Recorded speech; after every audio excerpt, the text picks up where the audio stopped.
hello everyone एया aloe vera गছ আপোনালোকে নিশ্চয় চিনি পাইছে মই এলোवेराখিনি ধুনিয়াকৈ বাকলিকেটা গুচাই লৈছো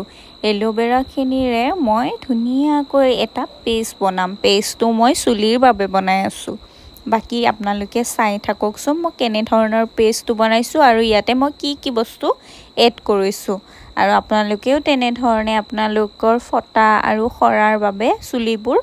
আপোনালোকে এনে ধৰণে ব্যৱহাৰ কৰিব পাৰিব বাকি আপোনালোকে ভিডিওটো চাই থাককচোন আৰু ভিডিওটো কেনে পালে আপোনালোকে প্লিজ জনাব কাৰণে নাপাহৰিব মই ঘৰতে এনে ধৰণৰ কৰি বনাই মানে পেষ্ট বনাই মই চুলিখিনি লগাও কাৰণ যেহেতুকে চুলিখিনি বহুত বেছিকে ফাটিছে আৰু লগতে গুৰিৰ পৰা খৰিও গৈছে গৰমো যেহেতুকে বেছি পৰিছে সেইবাবে মানে মই এনে ধৰণৰ কৰি পেষ্ট এটা ঘৰতে তৈয়াৰ কৰি লগাও আপোনালোকেও ঘৰত পাৰিলে এইখিনি আপোনালোকে এনে ধৰণৰ যোগাৰ থাকিলে মানে এইখিনি বস্তু আপোনালোকৰ যদি যোগাৰ আছে তেতিয়া হলে আপোনালোকেও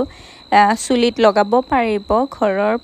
ঘৰৰ থলুৱা পদ্ধতিৰে ইয়াতে ভিটামিন ই কেপচুল মই দিয়া নাই যেহেতুকে এইখিনি দিয়ে মই সদায় ব্যৱহাৰ কৰো এলোवेरा তাৰ পিছত জবা ফুলৰ পাত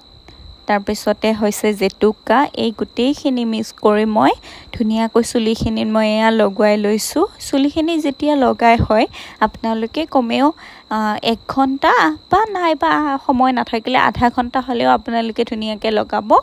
লগাই আপোনালোকে চুলিখিনি ধুনিয়াকৈ ধুই লব ধুই মেলি আপোনালোকে যি শ্যাম্পু ব্যৱহাৰ কৰে সেই শ্যাম্পুৰে ধুনিয়াকৈ ধুই লব আৰু লগতে ধোৱাৰ পিছত আপোনালোকে যেতিয়া অকনমান হেমেকা হৈ থাকিব চুলিখিনি তেতিয়া আপোনালোকে নাৰিকল তেল ব্যৱহাৰ কৰিব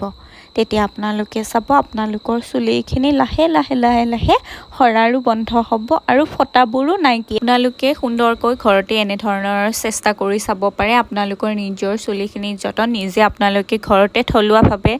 ব্যৱহাৰ কৰিব পাৰে এইবোৰ পদ্ধতি আপোনালোকে ব্যৱহাৰ কৰিলে চুলিবোৰ নখৰিব